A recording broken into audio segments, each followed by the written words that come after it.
Hello and welcome back to my YouTube channel. तो today की video में मैं लेके आई हूँ मॉलिक्यूलर बेसिस ऑफ इनहेरिटेंस, जिसमें हम पढ़ने वाले हैं बायो का चैप्टर।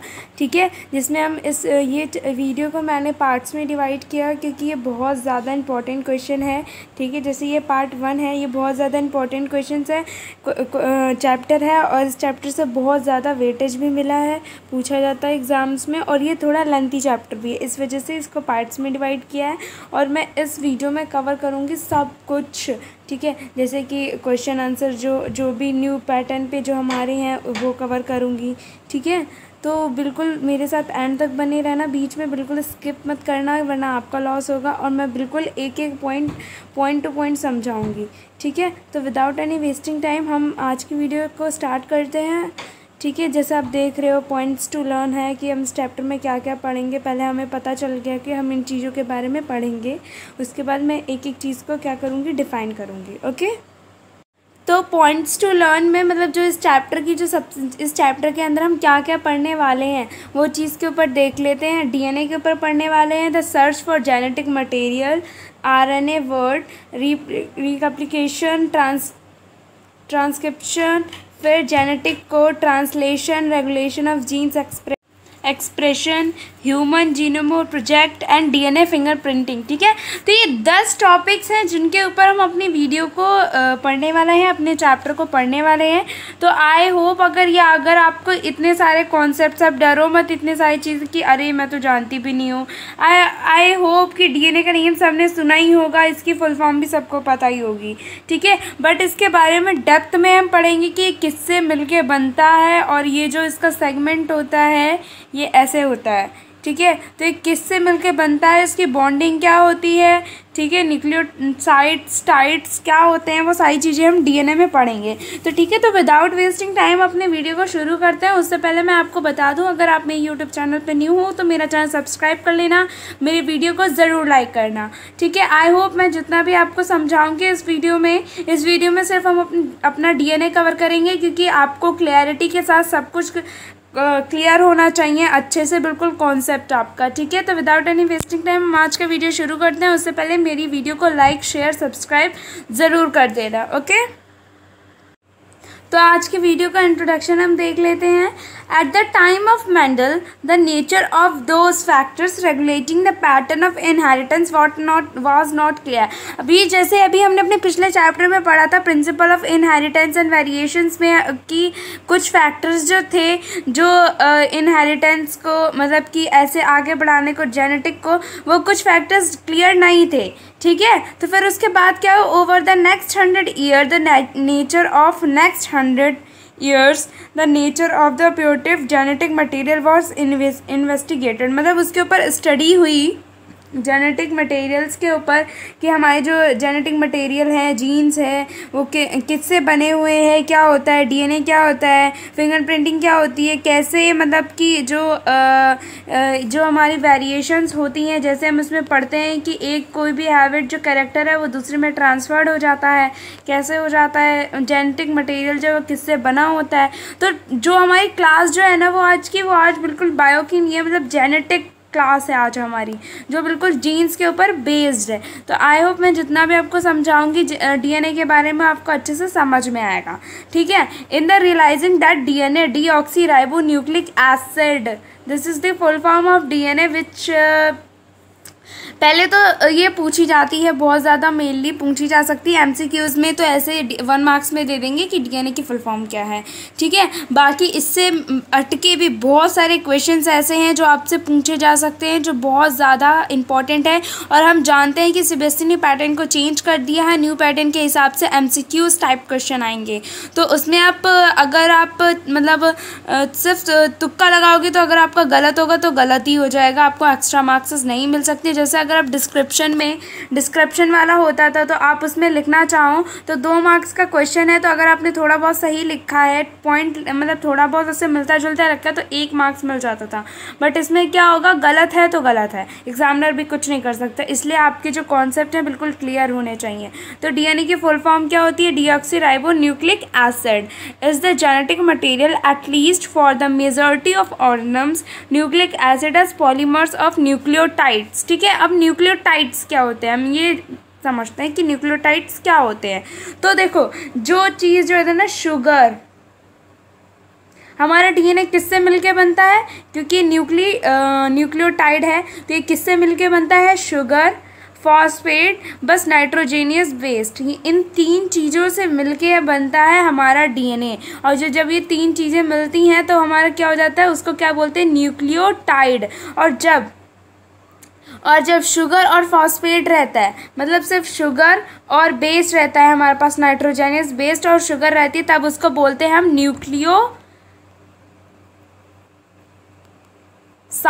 उसको बोलते हैं न्यूक्लियोसाइड। आई होप ये difference between nucleotide and nucleoside आपको अच्छे से समझ में आ गया होगा। तो हमारा जो डीएनए है वो किससे मिलके बनता है, न्यूक्लियोटाइड से मिलके बनता है, यानी शुगर से, फॉस्फेट से और नाइट्रोजीनियस बेस से।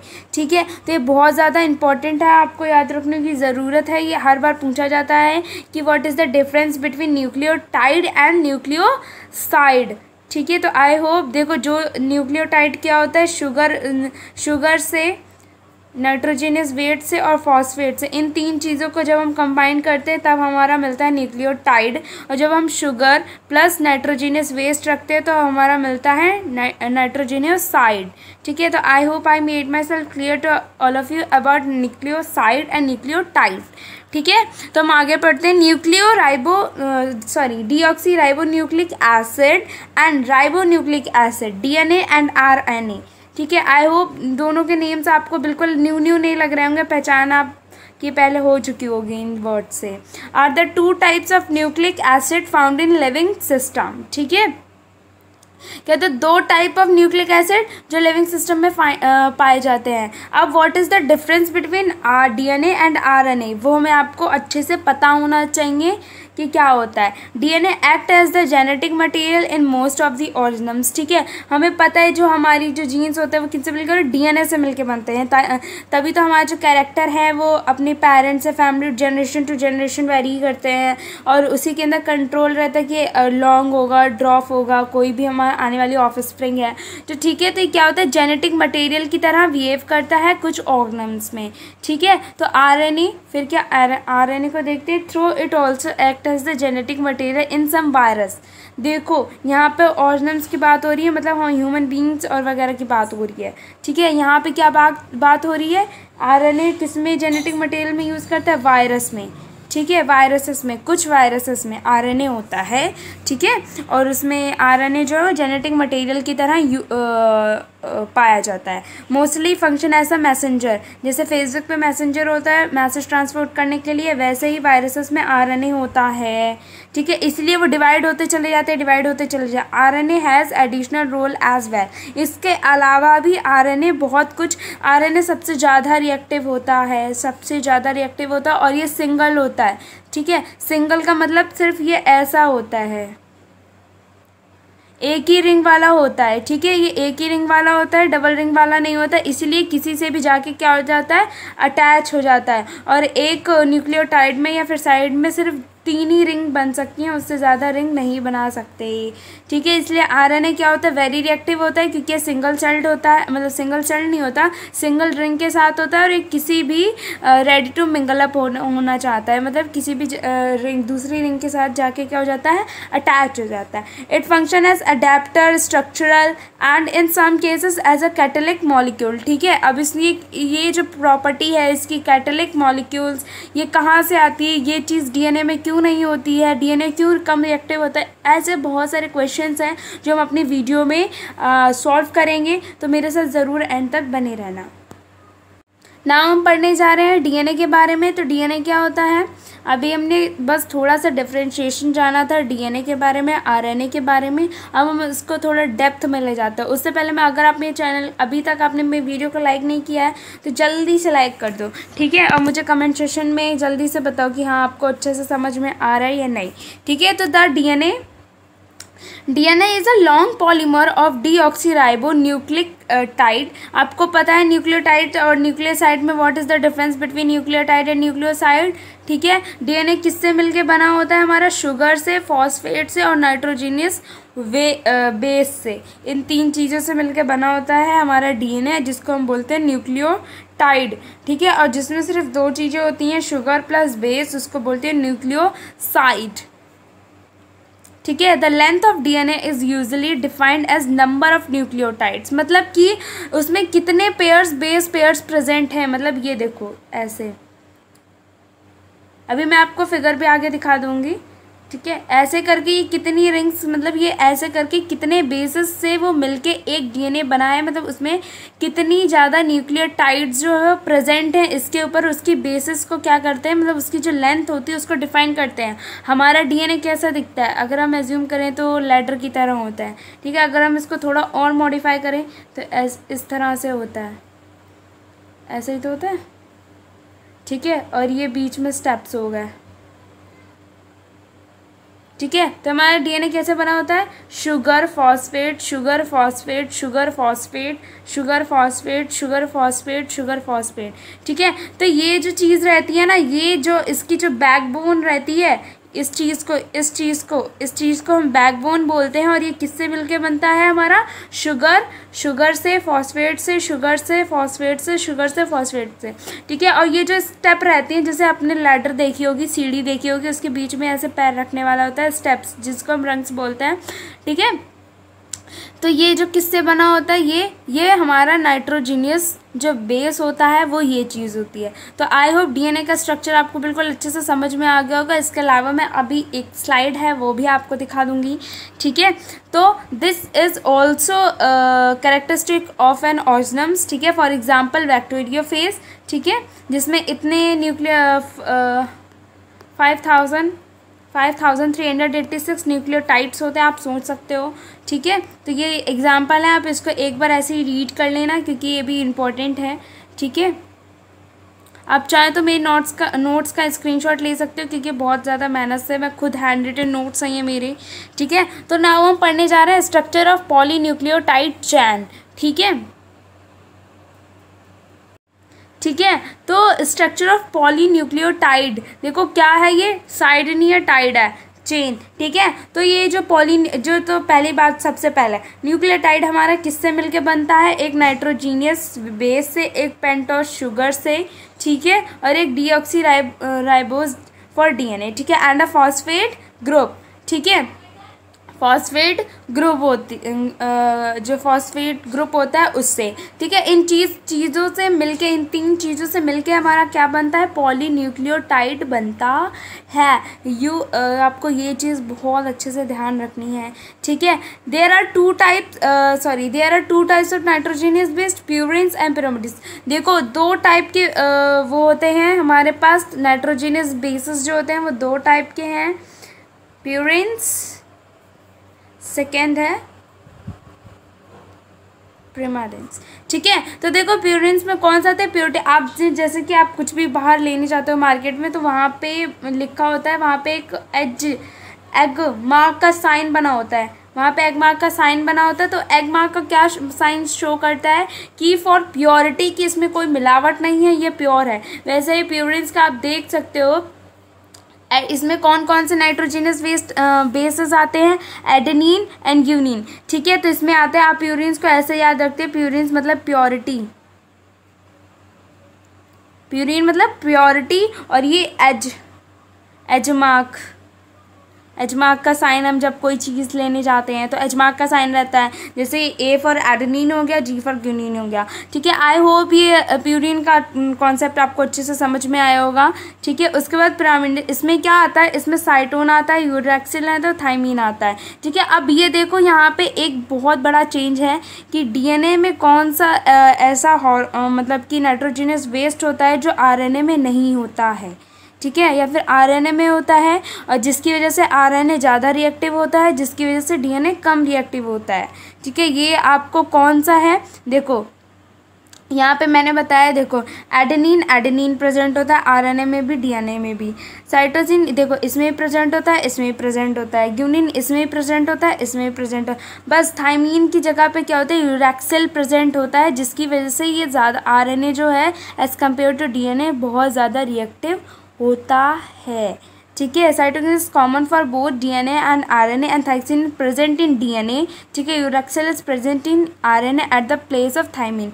ठीक है, तो ये आपको डिफरेंस आपको याद रखना है। ठीक है, ये ज़्यादा डिफरेंस आपको याद रखना है। अब देखो मैं डिफरेंस की बात बताऊँ तो आपको ये पता होगा कि डीएनए को हम डीऑक्सी क्यों बोलते हैं, न्यूक्लियो बोलते हैं, न्यूक्लियोटाइड बोलते हैं या फिर न्यूक्लिक एसिड बोलते हैं, ये तो हमें समझ में आ गया क्यों बोलते हैं उसको, क्योंकि वो 3 चीज़ों से मिलकर बना होता है, शुगर, फॉस्फेट और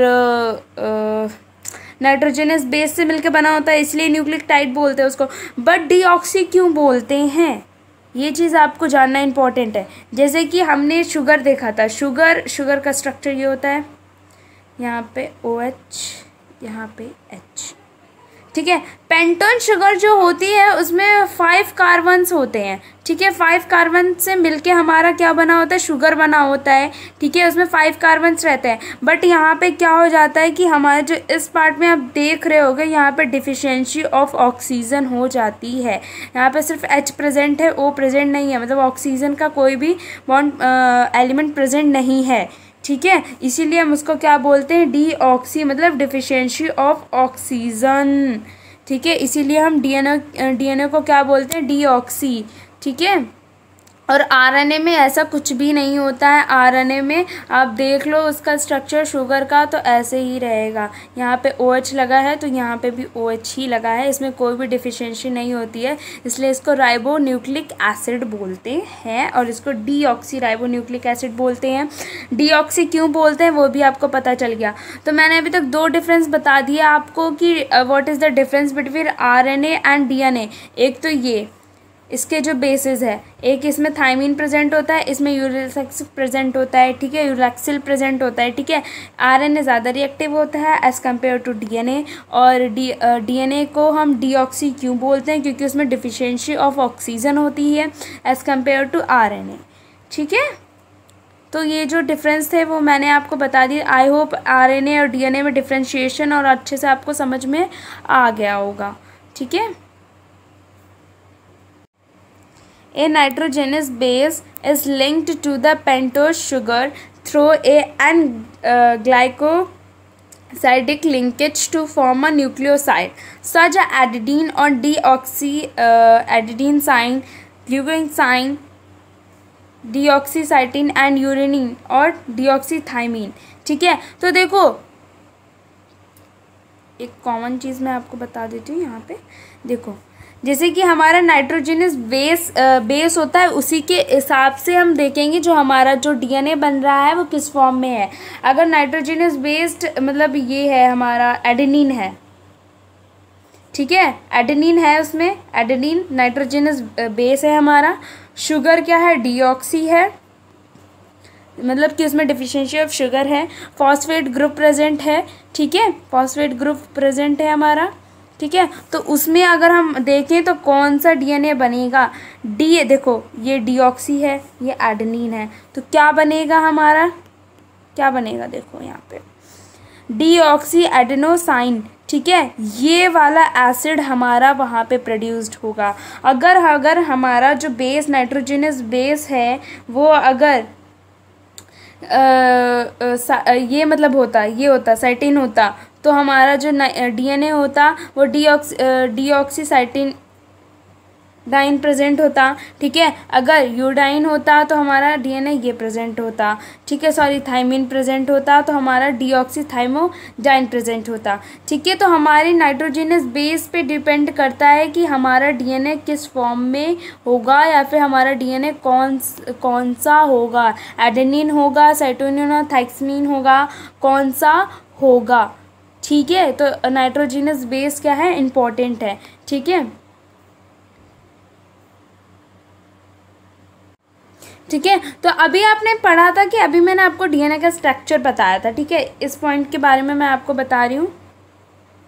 ठीक है। सेकेंड पॉइंट के बारे में आप खुद रीड कर लो, यहाँ पे मैं आपको ऐसे ही बता रही हूँ, ठीक है। तो देखो यहाँ पे मैंने अभी आपको डीएनए का स्ट्रक्चर बताया था, ठीक है। तो अभी हमने उसमें कहा था कि लैडर शेप का होता है हमारा, इसको थोड़ा मॉडिफाई कर दें, ट्विस्ट कर दें, तो ऐसे ऐसे ऐसे ऐसे ऐसे ऐसे, ठीक है, ऐसे प्रेजेंट होता है और ये उसमें स्टेप्स होती हैं, ठीक है। ये हमने पढ़ा था। और इसमें sugar phosphate sugar phosphate sugar phosphate ऐसे होता है। बट देखो शुगर फॉस्फेट तो होता है, बट ये जो शुगर है और ये जो फॉस्फेट है, इनके बीच में जो बॉन्ड बन रहा है ना, ऐसे ऐसे, मतलब ये शुगर है, ये फॉस्फेट है, एक दूसरे से ये लिंकेज है ना, इस बॉन्ड को हम क्या बोलते हैं? ये 1 मार्क्स के क्वेश्चन में मोस्ट रिपीटेड क्वेश्चन है ये, इसको पूछा जाता है। तो उसको क्या बोलते हैं? फॉस्फोडाइएस्टर।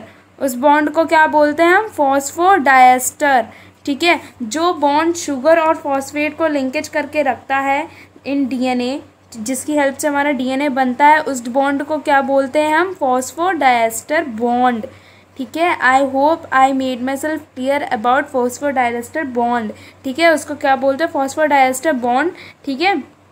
जिसमें क्या होता है कि ये जो शुगर है, फॉस्फेट है, शुगर है, फॉस्फेट है, ये जो ऐसे आपस में लिंकेज करके रहते हैं ऐसे, ठीक है। तो आ पॉलीमर दस found as one and free phosphate mostly, ठीक है। तो अभी मैंने आपको बताया कि जो हमारा जो डीएनए होता है वो किन चीज़ों से मिलके बनता है, उसका ऐसा रिंग होता है। मैं अभी आपको स्लाइड दिखाती हूँ, जस्ट वेट, इसके बाद स्लाइड ही दिखा देती हूँ, आपको ज़्यादा अच्छे से समझ में आएगा और आपको पॉली न्यूक्लियोटाइड की चैन भी उसके अच्छे से थ्रू समझ में आएगी। तो मैंने आपको बताया कि डीएनए की फुल फॉर्म में आगे क्या लगा था? डीऑक्सी लगा रहता है। क्यों लगा रहता है वो मैं आपको रीज़न बता चुकी हूँ, जबकि आरएनए में ऐसा नहीं होता है। तो वही चीज़ यहाँ पे एक्सप्लेन की गई है कि जो डीएनए होता है उसमें डेफिशिएंसी ऑफ ऑक्सीजन हो जाती है शुगर में, बट जिसकी वजह से वो एक एंड पे जाके ख़त्म हो जाता है। बट आरएनए ऐसा नहीं होता, उसका 3 एंड ऑफ द पॉलीमोनोइक चैन होता है, ठीक है, जिसमें OH की डिफिशियंसी नहीं होती है, सॉरी O की डिफिशियंसी नहीं होती है। तो ये चीज़ हमें एक्सप्लेन की गई है। The backbone in a polynucleotide chain is form due to sugar and phosphate, ठीक है। The nitrogen is base link to sugar, ठीक है। ये चीज़ मैं आपको बता चुकी हूँ। जो डीएनए की बैकबोन होती है, ऐसे ऐसे, रुक जाओ मैं इसको यहाँ बना देती हूँ, ऐसे ऐसे ऐसे ऐसे, ये जो बैकबोन होती है इसको बैकबोन बोलते हैं हम, ठीक है। ये किससे मिलके बनती है? फॉस्फेट से और शुगर से, ठीक है। In RNA, every nucleotide reduced has an additional OH group present at second position in the ribose. Also in RNA, the uracil is found as the place of thymine. ठीक है, uracil another chemical name for thymine, ठीक है, 5-methyl uracil, ठीक है। तो देखो ये चीज़ तो हमें पता ही है कि एडेनिन जैसे डीएनए में होता है वैसा आरएनए में होता है, ग्यूनिन, साइटोसिन, बस थाइमीन की जगह क्या प्रेजेंट हो जाता है? यूरैक्सिल प्रेजेंट हो जाता है, जिसकी वजह से जो आरएनए होता है वो बहुत ज़्यादा रिएक्टिव हो जाता है। और जो यूरैक्सिल होता है उसका दूसरा नेम क्या है? केमिकल नेम क्या है? 5-methyl यूरैक्सिल, ठीक है। This is the chemical name of uracil nitrogenous base which is very important for the MCQs questions. तो आपको ये चीज़ रिमेंबर करने की ज़रूरत है, ठीक है। और आरएनए ग्रुप में क्या रहता है कि एक एक्स्ट्रा OH ग्रुप क्या रहता है वहाँ पे प्रेजेंट रहता है, सेकेंड पोजीशन पे वहाँ पे प्रेजेंट रहता है, ठीक है। इसलिए इसका फुल फॉर्म क्या होता है? राइबो न्यूक्लिक एसिड, और उसका क्या हो जाता है डीएनए का? Deoxy ribo nucleic acid. I hope I clear my self about the DNA, ठीक है। DNA is an acidic substance present in nucleus, was first identified Frederick in 1869, his name as the nucleon, ठीक है। किसके through ये discovered हुआ था? Frederick के through ये डिस्कवर्ड हुआ था। किस एज में, मतलब किस ईयर में डिस्कवर्ड हुआ था? 1869 में डीएनए वाज डिस्कवर्ड। उससे पहले डीएनए का कोई डिस्कवरी नहीं था, ठीक है। उससे पहले आई थॉट मेटलिज्म था, ठीक है। तो ये चीज़ आपको ध्यान रखने की ज़रूरत है कि किस ईयर में क्या डिस्कवर्ड हुआ था, किसने डिस्कवर्ड किया था, ठीक है। और ये क्या है? एक एसिडिक सब्सटेंस है, वो तो पता ही है, डीऑक्सीराइबो न्यूक्लिक एसिड है, तो ठीक है। तो किसने ये आइडेंटिफाई किया था? फ्रेडरिक ने। और फिर उनका नाम क्या पड़ गया था डीएनए के बाद? न्यूक्लिन, ठीक है, उनका नाम न्यूक्लिन पड़ गया था। ठीक है। तो देखो अब ये कुछ साइंटिस्ट के नेम्स हैं। जेम्स वेस्टन and Frederick Crick based on extra diffraction data produced by Maurice Winklings and Rosalind Franklin proposed a very simple but famous double hexel model for the structure of DNA। ठीक है, तो ये जो scientist के name थे, अब सारे मत याद करो बट हाँ इन लोग के ऐसे ये फर्स्ट वर्ड याद कर लो। ठीक है, तो इन्होंने क्या किया था, सिंपल एक डीएनए का स्ट्रक्चर दिया था जिसका नेम था डबल एक्सेल मॉडल। ठीक है, तो ये एमसीक्यूज में आपको ज़्यादा नहीं, आपको ये पूछा जा सकता है who proposed the double axial model for the structure of DNA। ठीक है, और तो किसने प्रपोज किया था double XL model? Proposed by James Francis. ठीक है, इन सारे साइंटिस्ट ने ये मॉडल को प्रपोज किया था। ये आपको याद रखने की ज़रूरत है, बहुत ज़्यादा 1 मार्क्स में पूछा जा सकता है। ठीक है, तो नाउ ये सारा हमने डीएनए के ऊपर पढ़ लिया, जितना हमें इम्पोर्टेंट था, जो पॉइंट इम्पोर्टेंट थे वो सारे मैंने बता दिया आपको डीएनए के बारे में कि किसने डिस्कवर किया था, कौन से ईयर में डिस्कवर किया था। 1869 में डिस्कवर हुआ था। What is the difference between DNA and RNA. ठीक है, क्यों उसका नेम डीएनए होता है। ठीक है, इसके बाद मुझे लगता है कि डीएनए का कॉन्सेप्ट आपको क्लियर हुआ होगा थोड़ा बहुत। ठीक है, अभी हम पढ़ने जा रहे हैं साइलेंट फीचर्स ऑफ डीएनए। ठीक है, तो आई होप आपको समझ में आया होगा। तो मुझे जल्दी से कमेंट सेक्शन में बताना कि हाँ डीएनए मेरा क्लियर हो गया and I also know the difference between DNA and RNA. Okay, ठीक है, तो कुछ हम डीएनए के फीचर्स, इंपॉर्टेंट फीचर्स को पढ़ लेते हैं। आप चाहे तो स्क्रीनशॉट ले सकते हो क्योंकि ये बहुत ज़्यादा इंपॉर्टेंट है। मैंने बहुत सारी बुक्स पढ़ के ये नोट्स बनाए हैं आप लोग के लिए। ठीक है, तो it is made of 2 polynucleotide chains where as the backbone is constituted by sugar phosphate as the base project inside. ठीक है, ये आपको तो पता ही है कि इसका जो बैकबोन है वो किसकी हेल्प से बना है, पॉलीन्यूक्लियोटाइड चेन। इसमें 2 पॉलीन्यूक्लियोटाइड चेन होती हैं, बट इसका जो बैकबोन है वो किससे बना हुआ है, शुगर एंड फॉस्फेट के ग्रुप से। ठीक है, और इसके अंदर क्या होता है, नाइट्रोजनस बेस होता है, जैसे ये ऐसे लैडर के स्टेप्स जैसे होता है। ठीक है, फिर the 2 chains have anti-parallel polarity. It means if one chain has the polarity 5 dash equals to 3 dash, the other will be 3 equals to। जैसे आपने नॉर्थ साउथ पढ़ा था ना, नॉर्थ साउथ जैसे मैग्नेट आपस में क्या करते हैं, रिपल करते हैं। अगर सेम पोल्स आ जाते हैं, सेम पोलैरिटी हो जाती है, वैसे ही ये डीएनए में भी ऐसा ही होता है। जैसे कि अगर if 2 chains have anti parallel polarity. ठीक है, अगर एंटी पैरेलल पोलैरिटी है उसमें, तो 1 चेन क्या होगा, ऐसा होगा, तो दूसरा सेंड उसका ऐसा होगा। जैसे हम अपने मैग्नेटिज्म में पढ़ते हैं, जैसे कि मैग्नेट ऐसे होती है, अगर उसका नॉर्थ ये है साउथ ये है, अगर आपस में अट्रैक्ट कराना हो तो साउथ को इधर नॉर्थ को इधर, अगर नॉर्थ इधर और साउथ इधर आ गया तो आपस में क्या करेंगे, रिपल करेंगे।